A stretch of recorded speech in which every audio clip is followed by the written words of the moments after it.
So last time, this is where we resume. So we have not given you assignment on inverters, right, so far. So the next assignment would be on inverters, right? This is a single phase inverter which we have already seen, right? We also saw that this is a full bridge inverter. You can also have a half bridge inverter, right? We saw the circuit for the half bridge also. The full bridge inverter, you can do, it's also called as edge bridge inverter. You can do fundamental modulation. The meaning fundamental, the word, the name fundamental modulation essentially means that you are switching a power semiconductor device only once a fundamental cycle, a 50 hertz cycle, right? And you get an output voltage looking at something like this. Now you know how to find the Fourier series for this waveform, right? How to split it into different components. The fundamental component is 50 hertz component and multiple harmonic components, right? So if you find the Fourier series and if you try to plot on frequency versus magnitude, right, of this component, so that means that fundamental component 50 hertz, what is the magnitude? Let me call it F naught. And then what are the magnitudes at other frequencies, right? So let's say 2, 3, 4, 5, 6, 7, 8, and so on. Alright, this kind of thing, what I am trying to plot here, have you seen these plots before, right? You have done these plots before, isn't it?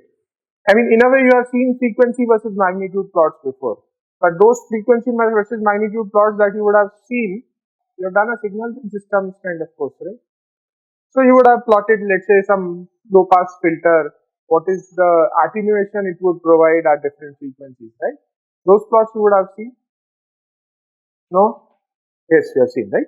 Now this is not the same plot, but this is being plotted with the same axis, same y-axis. What it implies is essentially the frequency spectrum, right? This is the frequency or the harmonic spectrum. What we are doing is, let's say we find the fundamental component in this, the RMS of the fundamental component, and we plot the fundamental component RMS, right? Then we find the second harmonic component in this and we plot that. In this case, because it's symmetric, second harmonic component is 0. So you don't have anything here, this is just a dot. When you find the third harmonic component in this, right, A3 and B3, then you do root of A3 square plus B3 square whole divided by root 2, which becomes the RMS value of the third harmonic component. And then correspondingly you plot the third harmonic component. And then you do the fourth harmonic component. All the even ones would come out to be 0 because of the symmetry, right? So there will be no fourth. Then again you go to the next one, you will find a fifth sitting here, you will find a seventh sitting here, and so on. Right? So this is how the frequency spectrum of this would look. On the y-axis, I have plotted the magnitude or the RMS values of each frequency component that constitutes this waveform. Okay, and y-axis, sometimes people would plot it in RMS magnitude, sometimes they would plot it in log scale. So, sometimes x-axis also people would plot it in log scale. So it depends whether you want to plot it linearly or log scale. Now imagine if in this component, right, if we calculate total harmonic distortion, then these are the guys who would contribute to the THD, right? This is what we want. These are the guys who are contributing to total harmonic distortion. Correct? You remember the definition of total harmonic distortion, right? What was it? You remember, right? What was it? Bol bhai.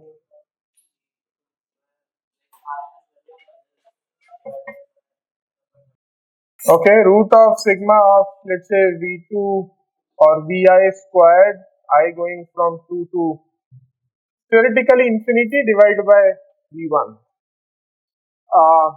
Okay, just a small point here. So, yes, usually we go up to infinity, but if you see certain standards which define THD, they go only up to 50th harmonic, right? So, both are in a way correct. In some places, you would find this integral or this summation going up to infinity. Some places you would find go up to 50. So there are some popular standards which define THD, right? If I like, I will go to infinity. You may go up to 20. Somebody may go up to 25. So there are certain standards in place which says that fine. This is a standard which says go up to 50. So everybody goes up to 50. All the measuring instruments goes up to 50. So as per those standards, some of the IEEE standards, this infinity is not actually infinity. It goes up to 50th harmonic. 50th harmonic means what is the frequency?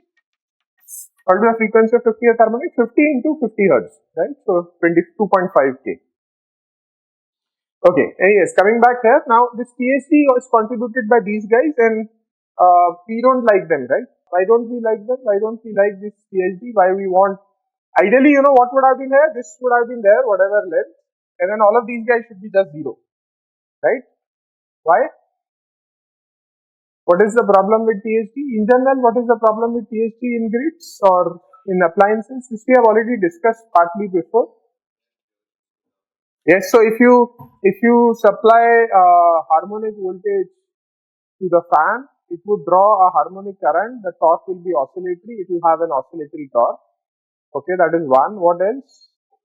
Correct. So you can so if you have a line or a cable which is supplying to this room, right? If THD is poor, that means I have a fundamental current which is coming, but there is a lot of these harmonic currents which are also flowing, which are contributing to the total RMS current of the line, right? Which are contributing to the total RMS current. What is the total RMS current? V1 square plus V2 square plus V3 square plus V4 squares and so on, whole or root, right? So the total RMS is flowing through the wire. So wire capacity is getting limited by the total RMS. The fundamental is only a part of it, right? Ideally, if you don't have any of these, then you can have the total RMS equals to the fundamental RMS, right? So in a way, it can be looked upon similar concept as reactive power, which is that line or the cable which is supplying you is not getting fully utilized. So problems with THD. First one, what it said is if you supply it with oscillatory torque in motors, less utilization of cables or wires, right? This is because the total RMS part of it would be consumed by these guys, so you cannot really have the same RMS of the fundamental current flowing. I will do it. Let me list down, then I will come back to it. Any more points? Good. The fundamental frequency is created by us during the system on and off. How do the other harmonics problem? If you find a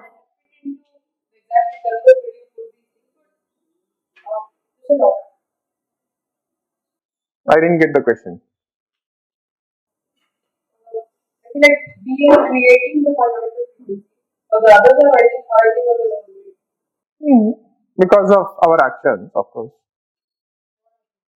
Switching them on and off. But why do we need all of these, right, to create a square wave? So the frequency is for sinusoid, right? Yeah, this is your fundamental. This is 50 hertz, right? This waveform, if you do the Fourier series, if you find the Fourier coefficient, you will see 50 hertz, 150 hertz, and so on, right? Third harmonic, fifth harmonic, and so on, right? Yes, a sinusoid means you don't have any of these. You only have only these. We'll go towards sinusoid. Don't worry. It'll take some time. But since he has asked out, why don't you also go ahead and ask her out? Then we'll move on.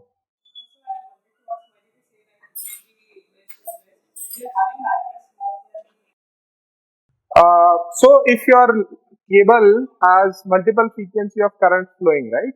So the total RMS will be I1 squared plus I2 squared plus so on, root of that, right?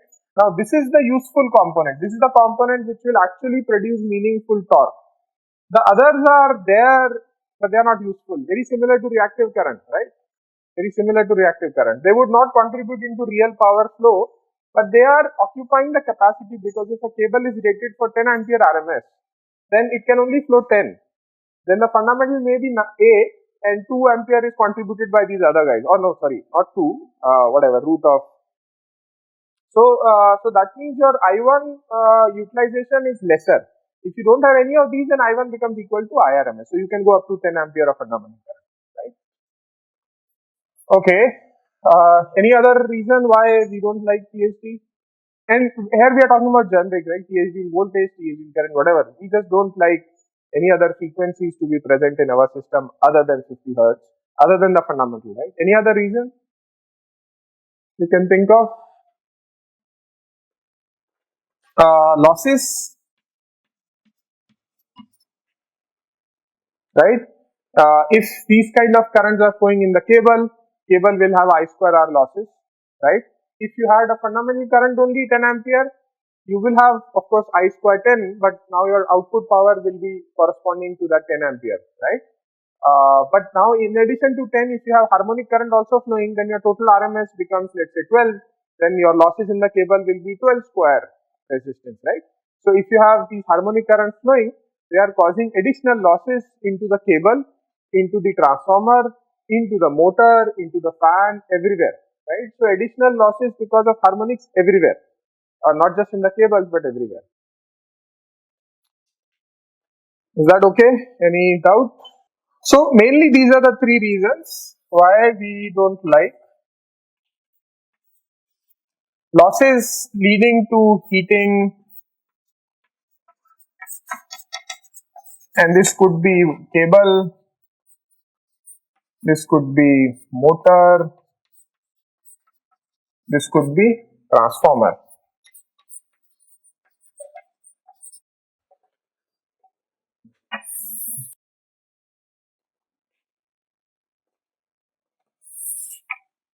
Okay.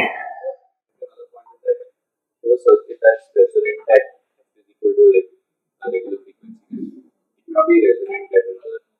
Yeah. So there are few other problems. These are the main ones. Then he's talking about some other problems. For example, let's say in your network, you have some LC. You know about resonance, right? There's some LC. Maybe if that frequency is there in your voltage, it would probably excite that LC and you may have a resonant problem. That's one. Second is that if you have the high frequency currents here, your wire may act as an antenna. It may affect a nearby other appliance which is there, right? All of those are, of course, additional problems which are not listed. These are like more really serious ones. The other ones are also probably equally serious, but a bit more sort of advanced problems.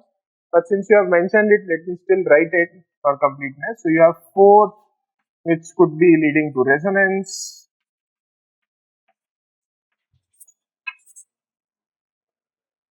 And you have 5th which could be leading to, what was it, radiations or interference.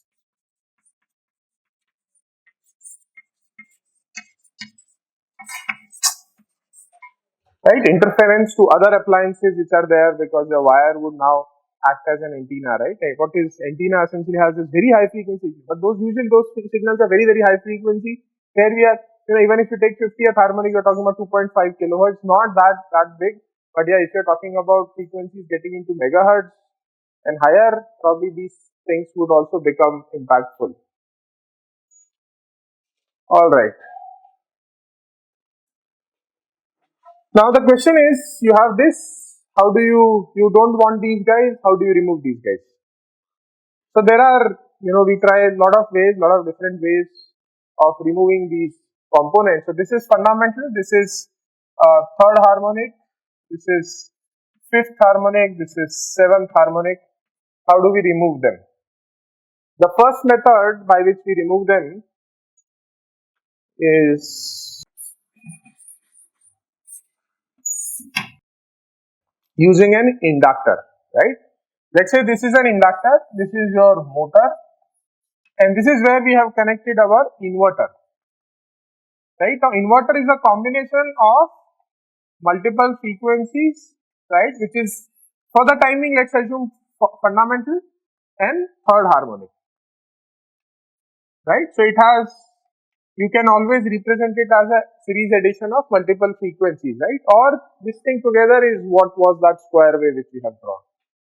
So the first method in which we try to limit or rather reduce or restrict the harmonics is by using an L kind of a filter, right? This is an L filter.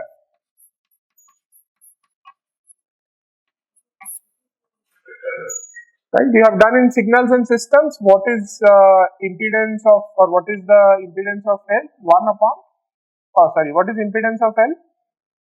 J omega L, right, or S times L.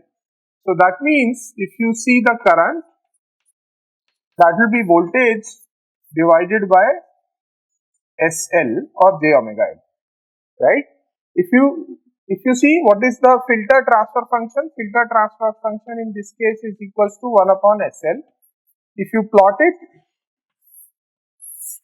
in frequency versus gain plot, you get something like this, right? This is not the harmonic spectrum. This is your frequency versus gain plot of the filter of the transfer function. What it says is that if your voltage is fundamental, it will provide this much of gain to it. If your voltage is at third harmonic, it will provide more attenuation. So your third harmonic current will be attenuated more than the fundamental, and fifth will be attenuated further.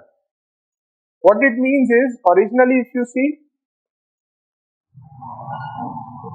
originally you had a 50 hertz voltage, you had a 150 hertz voltage.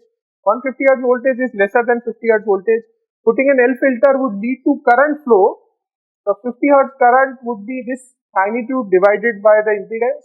The 150 hertz current would be smaller magnitude divided by even bigger impedance, right? So your current, if you plot the harmonic spectrum, frequency spectrum of the current, you would see something like this. If we use another color of the chalk, must be there somewhere. Maybe if this is magnitude for voltage, if I draw current magnitude, it may come out to be something like this.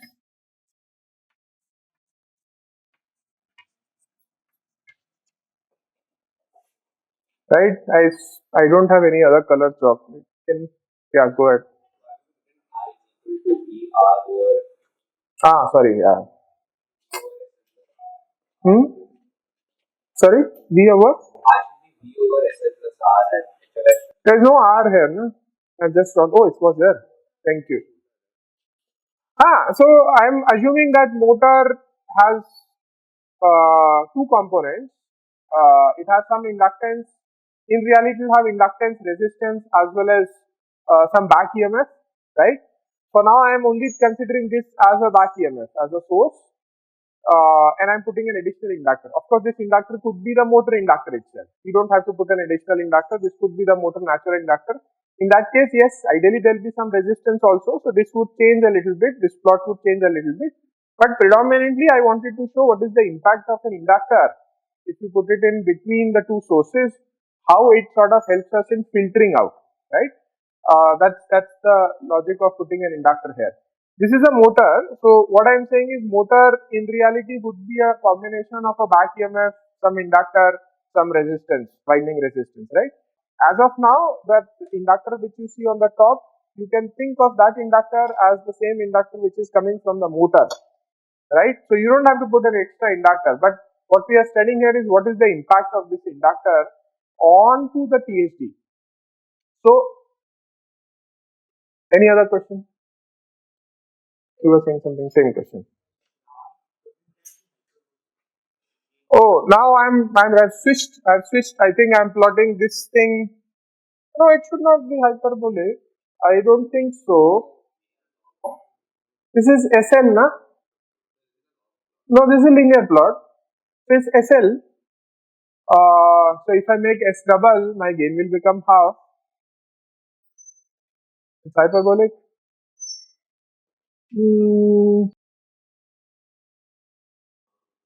Yeah. So if it's a log plot, then it is linear, right?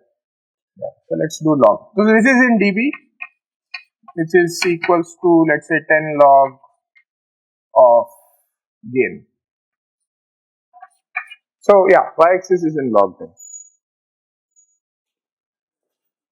So y-axis is not the absolute V by I, it is log of V by I, right? And therefore I am showing it as linear, otherwise it would not be linear. It would be x-axis would also have to be logged in. X-axis you can plot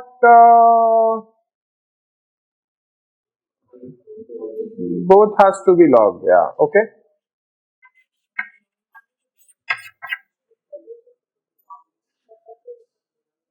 Log of, not log of f, x-axis is f only, the scale is probably log, right? That's what you mean. Anyways, so what I want to explain you from here is that the inductor acts as a low pass filter, right? Just an inductor is a low pass filter if you are looking at transfer function of current by voltage. And therefore, in voltage, if you have THD hypothetically of let's say 50%, putting an inductor would reduce that THD, right? So the voltage may be more distorted, the current would be little better than the distortion in the voltage. And therefore, even if I use the same inverter to run the fan and the voltage has let's say 50% distortion, 50% total harmonic distortion, the current that flows there will not have 50% distortion, will have lesser distortion. Yes, there would of course still be, torque oscillations and everything, but the impact reduces by putting an inductor, right? So this is one way in which, generally we reduce the impact of the frequency components, right? So if you see this one, this will provide a 20 dB kind of attenuation per decade of frequency, right? That means if you have 50 hertz and if you have 500 hertz, right, it would provide how much attenuation? About 1/10 of attenuation or something like that, whatever the 20 dB corresponds to, right? In our case, of course, you have frequencies very close to each other. You have 50 hertz, you have 150 hertz. It would provide more attenuation to 150 hertz. How much more you can calculate, right? But instead of this 150 hertz, if you had something at very high frequency, it would provide much more attenuation, right? You get the point? If you consider the resistance of the motor, this graph would not be moving as fast, right? Channel it. No problem. But it would still be like this. Yeah. I agree, if you consider resistance, things will not be exactly same. But the bottom line is having an inductor helps you reduce THD in the current as compared to THD in the voltage. So we use inductor as a filtering element. If you are using motors, you have a natural inductance. Usually, if you have, okay, now I can relate it to the lab, right? So you have done motors like lab last semester. What was the number? 240, right? And you have used variable voltage, variable frequency motor drives to run an induction motor. The drive was this size, if you recall. It has a digital display, a few knobs to adjust frequency or the speed. The drive essentially had this inverter, not single phase, it had a 3-phase inverter, but similar in the inverter, right? There was no extra inductance anywhere. The inductance of the motor was actually being used as a filtering element in that experiment also. Sometimes, you don't require current, you require voltage. For example, in a UPS system where you need a voltage output to run the rest of the system. So you also use, in that case, filter which is LC filter, right? This is your V inverter, and instead of using an only L filter, you can use an LC filter where this is your output voltage. And now you can compare the output voltage to input voltage transfer function, right? And you can write this is S into L, this is 1 upon SC. You can write V0 is equals to V in divided by SL plus 1 upon SC into 1 upon SC, which is equals to V in upon S square LC plus 1, right? So this the transfer function for this one, let's me call it G of S, which is V0 of S upon V in of S, comes out to be 1 upon S square LC plus 1, right? Another low pass filter, you might have seen this transfer function. You have seen this transfer function before, right? Yes or no? Okay. So if I do plot this, how does it look like? It looks like this one. right? The frequency versus the attenuation. Alright? In this case, you try to make sure that your third harmonic lies on this line. So you get an attenuation. Let's say this is your third harmonic and your fundamental is here. So that means for fundamental, you will have this much of attenuation. For third, you will have this much of attenuation. And here the slope is minus 40 dB per decade. That means you have more attenuation. So your THD in the output voltage would be much better than the THD in the input voltage. So again, by connecting this filter to your original inverter, you can suppress the THD. You can get a better quality waveform, better sinusoid. Not how it is. How it is. So like it is.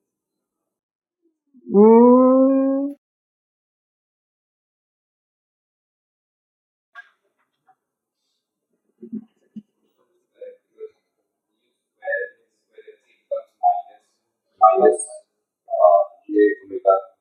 J omega is whole square. Like j omega whole square is minus omega. Yeah, so it's 1 upon 1 plus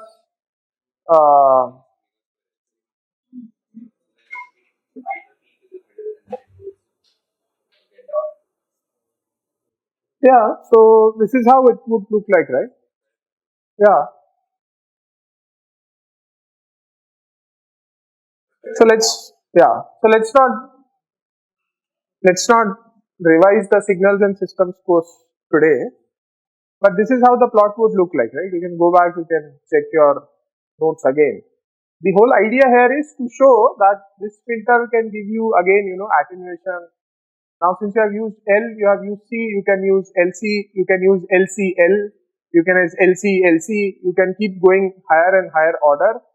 Each order you go up, you get further 20 dB per decade of gain, which helps you because now between the fundamental and the third, your gain becomes even lesser, and this is what you want, right? You want the fundamental to have a good gain, but third gain you want to make it lesser and lesser. So you can have L, you can have LC, you can have LCL, you can have something like this. You can have an LC network if you like, right? It will keep giving you better and better attenuations. Okay, so this is one way to sort of suppress harmonics.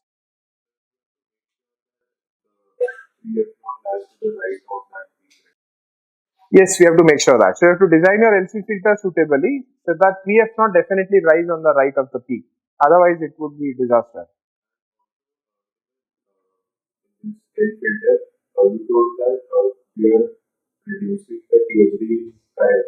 So what exactly is THD current? Same I1 square, same, just replace V with I, right?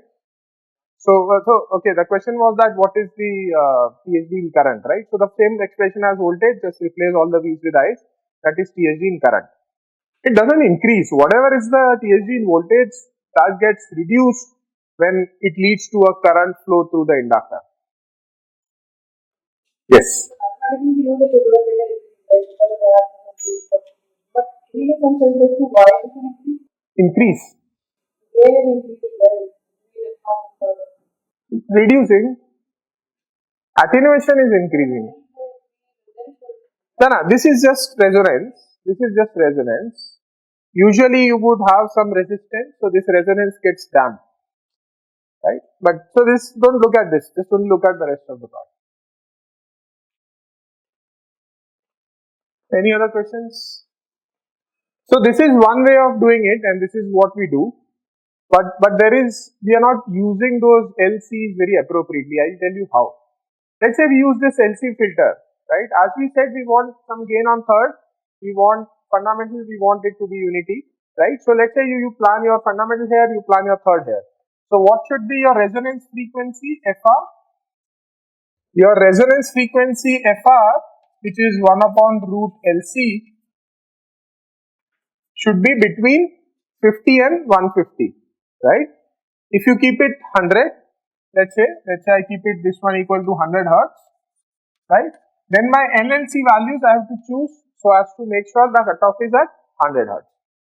If my resonance is at 100 hertz, at 150 hertz I will have attenuation, but very small attenuation, relatively speaking. Why? Because okay, slope is minus 40 dB per decade. So over a decade I give 40 dB. Over 100 to 150 hertz, you will get some attenuation in some dB, but it will be much smaller, right? So there are, I mean, this is possible, but the challenge here is two. Challenge number one is because the resonance is low, right? So FR is relatively low, and that leads to a large value of L comma C. Because this is low, you have to have a large value in the denominator to meet those requirements. The second problem here is that difference between F3, the third harmonic, and FR is small, which implies less attenuation, or we can say less attenuation.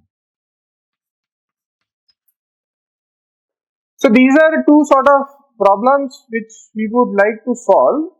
Of course, you can use LC filter, nobody stops you, but just to make sure that your converter doesn't be really big and you get even better THD, right? If we can somehow solve these problems, that is what it would lead to. And this leads to our next topic, or rather next step, which is, any guess? You know it. If I take the name, I think all of you know it. But any guess? You have studied it before. How to achieve these things? How do you attenuate better?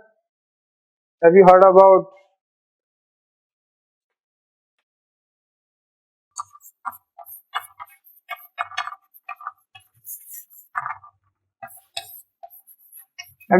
this? No? Sine triangle, PWM, sinusoidal modulation. You have not heard about this? Okay, then don't worry. Sorry? Okay, that's fine. I agree. I keep making these mistakes. So this is frequency, omega is 2 pi f, this is omega, so omega is equals to 2 pi f, so f will be omega upon 2 pi. Okay.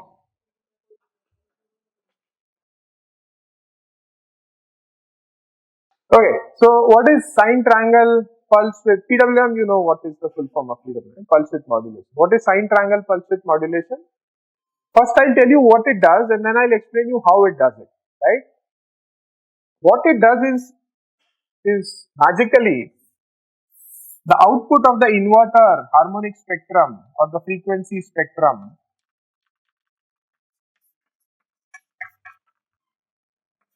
you can call it harmonic spectrum or frequency spectrum. You would still have an F0, a component at F0, and then magically it takes away the third, fifth, seventh, everything else, and it gives you something really far away at a frequency which is not related to F0, which is something Fs, right, which could be, let's say, 10 kilohertz hypothetically.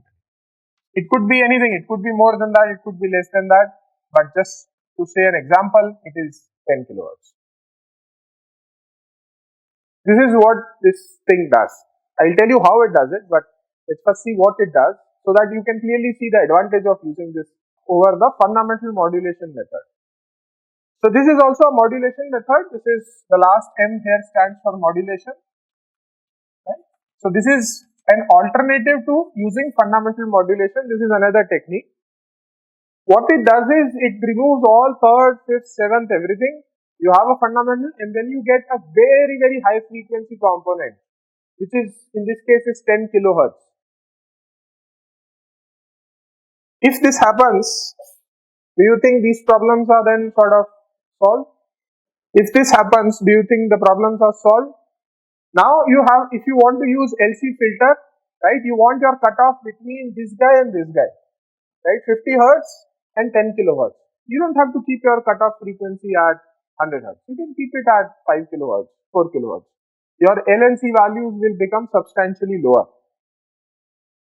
Is that fine? Do you want me to repeat? Anyone? Which part? The last one? Now your F0 is here. Your next dominant harmonic component is at Fs, which is let's say 10 kilohertz. So now your LC filter cutoff has to attenuate this and allow to pass this. So the resonance frequency, this resonance frequency of the cutoff has to be between F0 and Fs. You don't have to keep it at 100 hertz. You can keep it at 2 kilohertz, let's say. Right? This could be your resonance frequency. So if you back calculate your LNC values, in this case you would get much lesser LNC values, right? So you can have a smaller filter. Is that okay? The first point? Is this okay? Okay.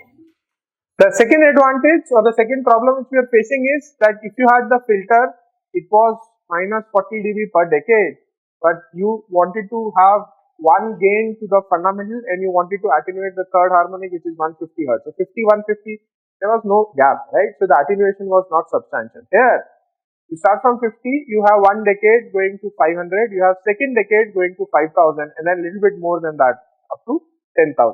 So the same filter would give you substantial attenuation to this very, very high frequency component, right? And therefore your output voltage THD would be much, much better, right? If your initial is, let's say, I'm just giving you an example, if the initial THD in the voltage is about 50%, your output would be now maybe 5%, 4%, 3%, right?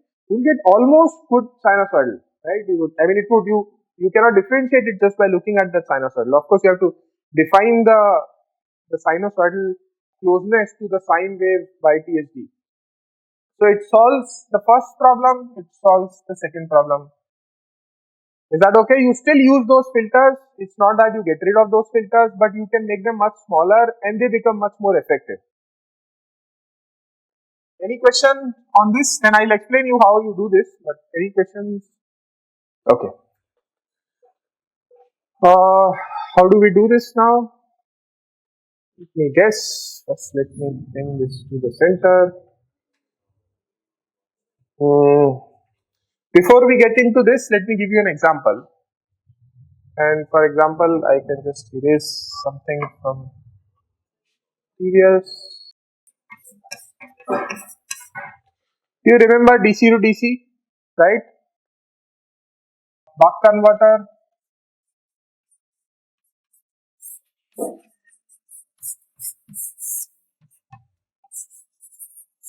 Remember buck converter, right? What was the voltage that was appearing here? It was VI, right? VI was like this.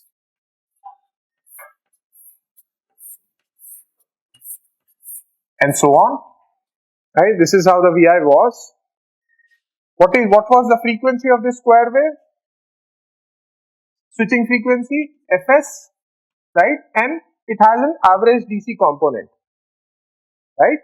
If you do the Fourier, if you find the Fourier coefficient, if you do the Fourier series for that, what will you get? You will get something at DC. So you will get something at DC.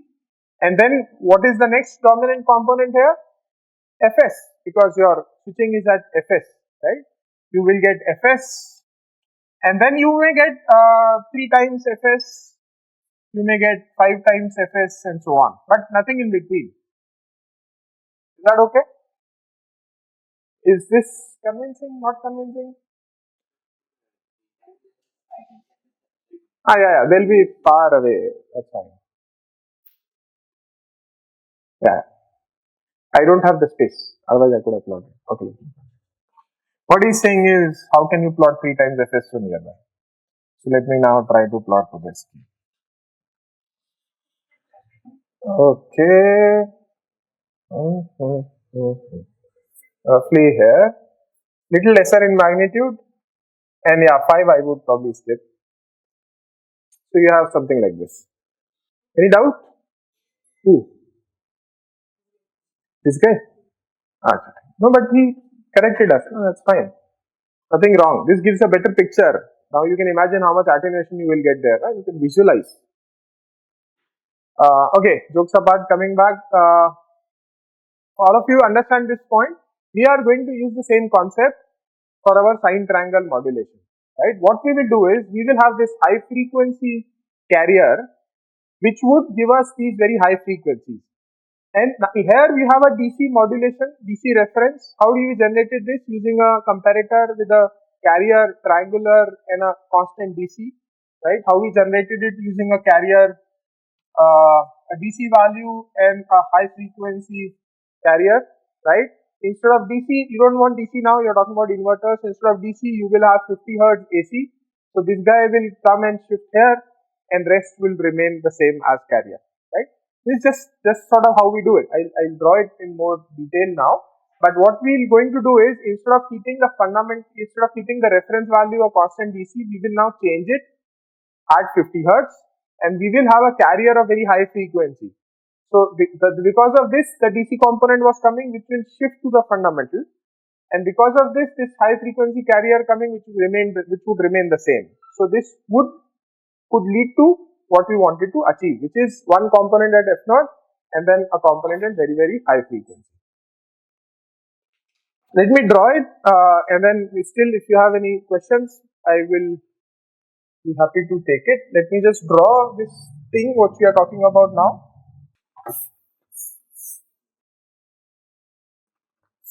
So this is your reference waveform, which is let's say m sine of omega t. Instead of DC, now I am taking a sinusoidal waveform where m lies between 1 and 0, and then you have a carrier which is a triangular waveform going between +1 and -1, and the output of this comparison is what we would use to turn on the switch S1 and S3, and complementary of it we would give it to switches S2 and S4. How would this work?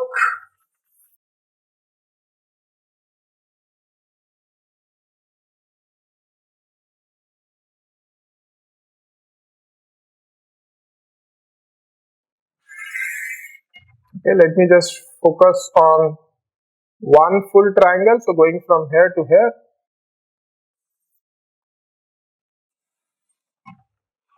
Draw the state of S1 and S3. Now this is your carrier. This is your triangle that I have drawn, which goes from +1 to -1, which is this waveform, the carrier I have drawn there. Now reference is a sinusoidal signal which also oscillates between +m and -m. M I have said is between 0 to 1. Let's take m as 0.8 for now. So reference signal is a sinusoidal signal which goes between +0.8 to -0.8 at a frequency of omega naught. Omega naught is 2 pi 50. Okay. This thing goes up and down at a frequency of Fs. Right. Let's assume that Fs is 10 kilohertz. So the frequency of the carrier is 10 kilohertz in 1 second, 10,000 times up down, up down. Frequency of the reference waveform is 50 hertz in 1 cycle, 1 second, only 50 times up and down. So if I have to draw the sinusoidal also there, how would this look like? This is the carrier. The sinusoidal would look like,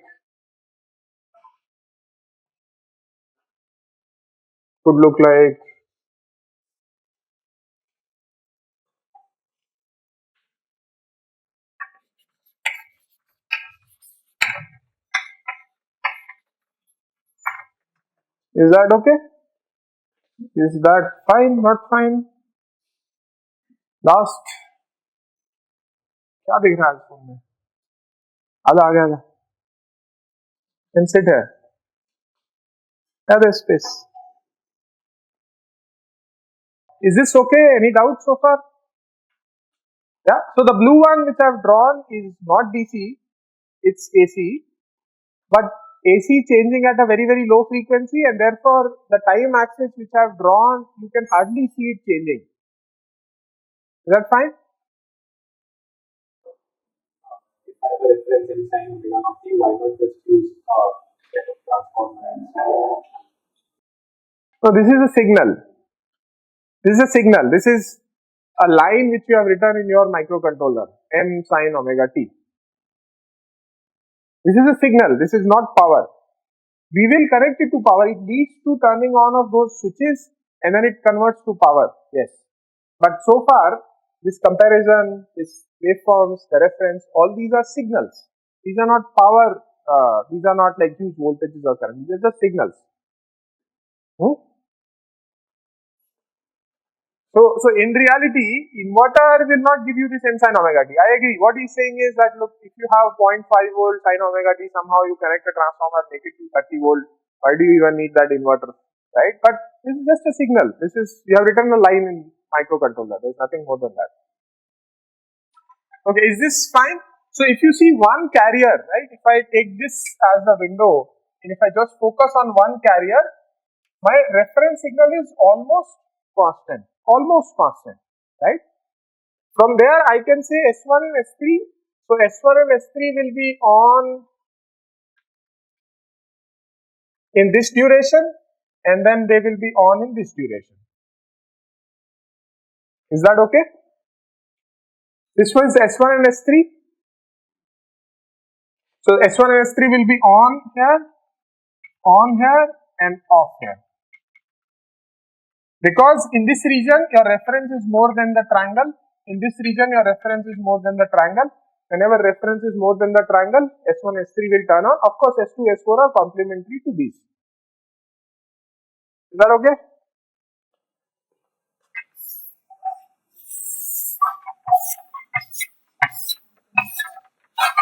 What about the inverter output voltage? You come back to this figure here, output voltage of the inverter.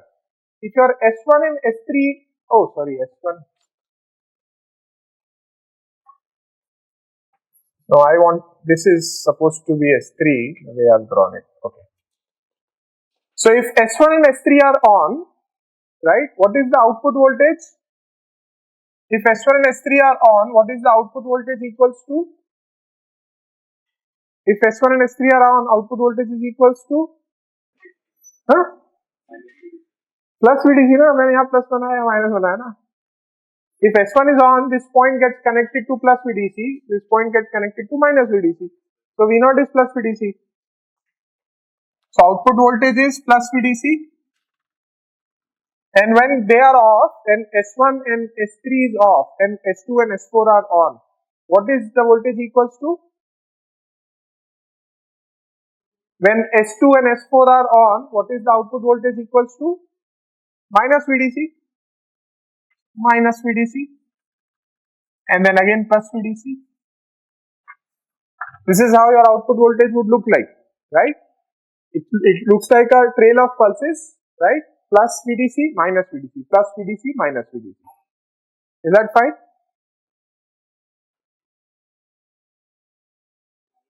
Yeah, X is time, yes.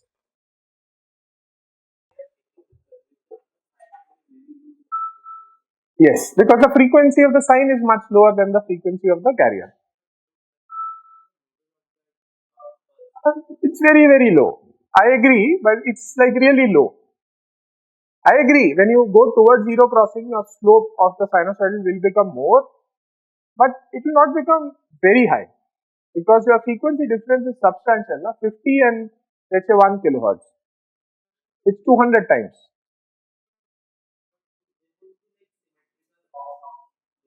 Almost. Not exactly, but almost. That's what I'm saying, 200 times. So in one sinusoidal, you have these 200 tangles. So, I mean, you can visualize, right? It would, yes, there would be small error between these intersections, but more or less you can assume it to be symmetric. Is this part okay? So this is your inverter output voltage. I have zoomed it. This is only one switching frequency. That means 1 upon 10 kilohertz. To cover a whole fundamental, there will be a lot of these trail of pulses, right? If you do the frequency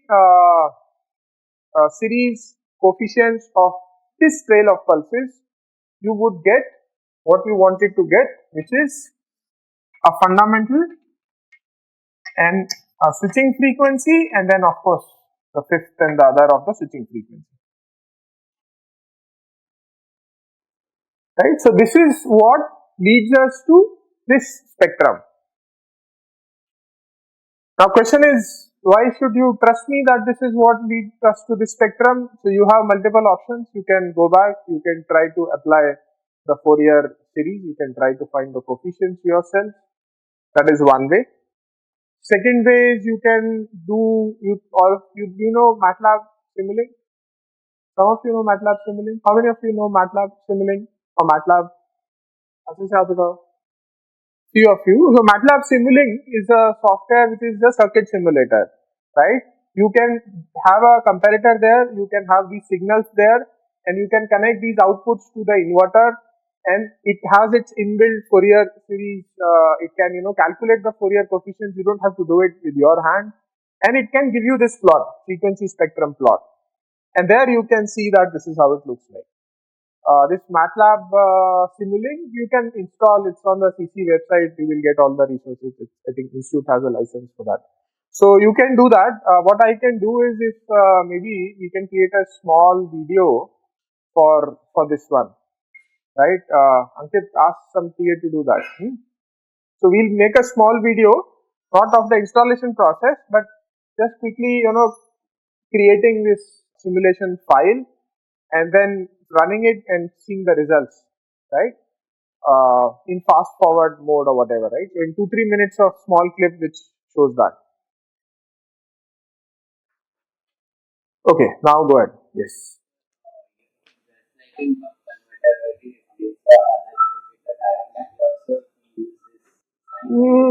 Yeah.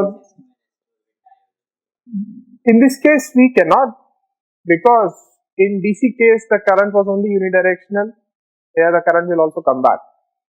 So you cannot replace the bottom switch with the diode because the current is both directions, right? Yeah.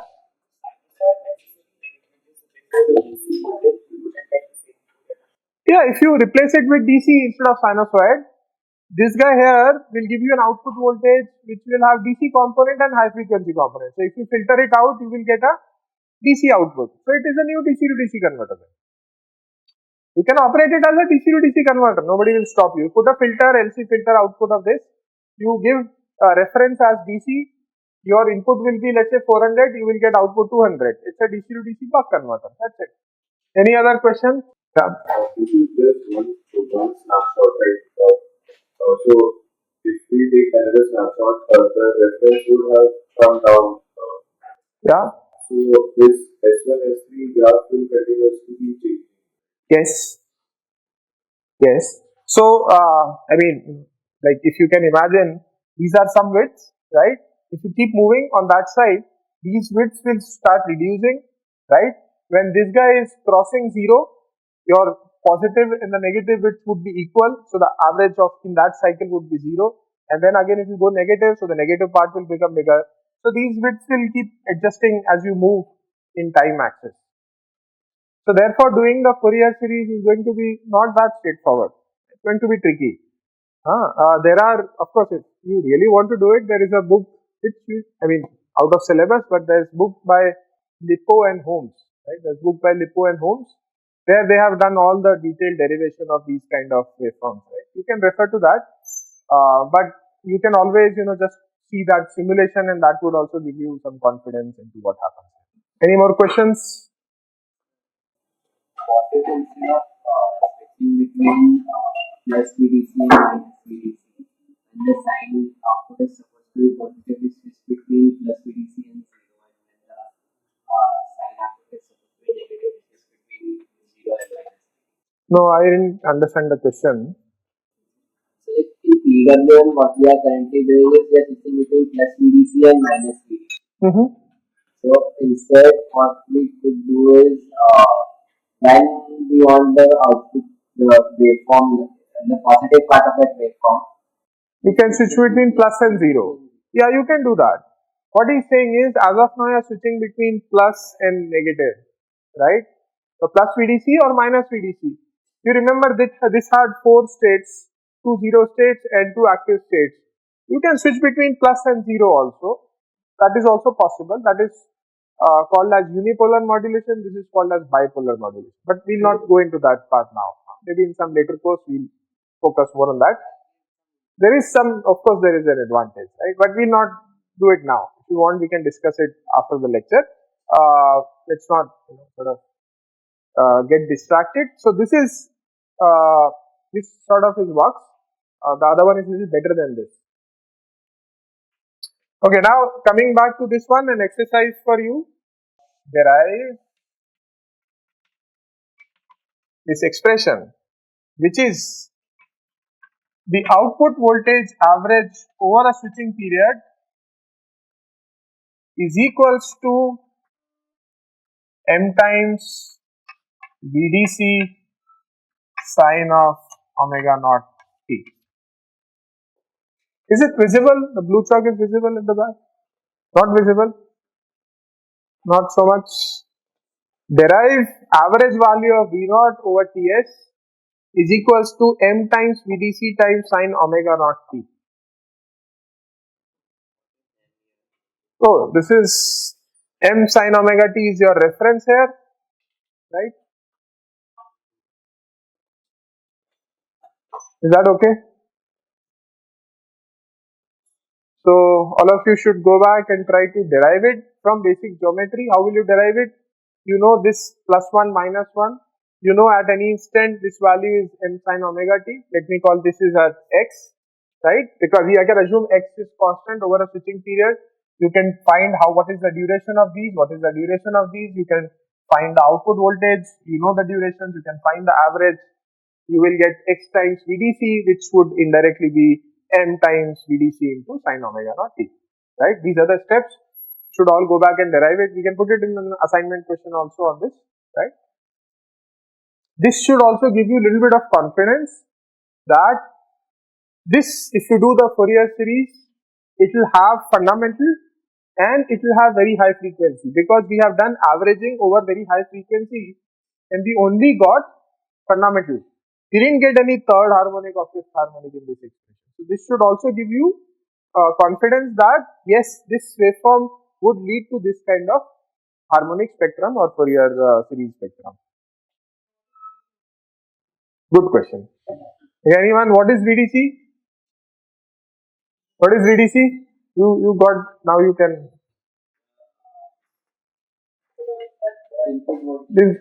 This one. VDC is your DC source for the inverter, right? Okay. Any questions so far? Otherwise, we'll stop for today. And there are other things to be done, but this part I will stop today. You are not supposed to leave.